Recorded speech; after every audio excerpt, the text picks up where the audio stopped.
Украина истихбаратчылары Учкере Энергодар янындaki Запорожье атом электростанциясына кірмеге тырышты. Бұны New Voice матбуатына берген интервьюсында Украина баш истихбарат yolbaşçısı Кирилл Буданов таздықлады. Кечкен сене август айында Украина аскерлері Энергодар янындaki да сағлам олған Каховка су баражына кечті. Олар сол тарафта шерінің işgalden kurtarılması için плацдарым teşkil etmesi керек еді.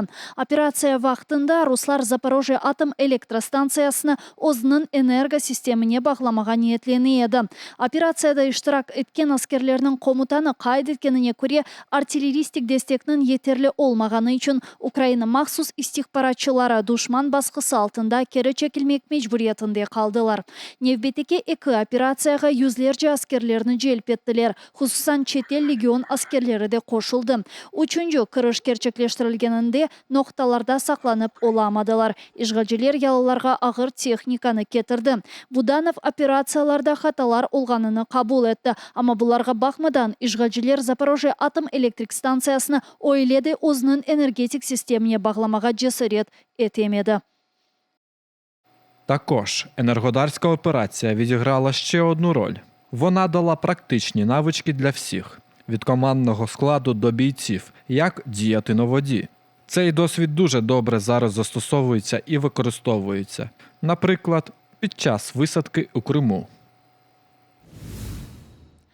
Олю деп сайылған Ринат Аблякимов аятта. Оны Херсон вилайеті Геническ районында ерлешкен аписханеде туталар. Бұақта Қырым Татаресурс мерkezінің аққорчалайжылары білдіре.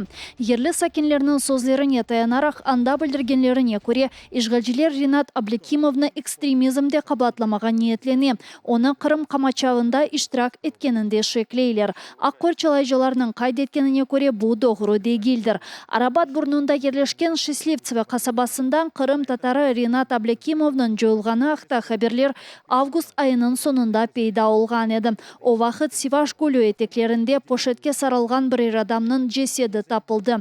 Оның Аблякимов олғаны тұшынылды. Өлгеннің жеседі аледа тейшіс етілмеді.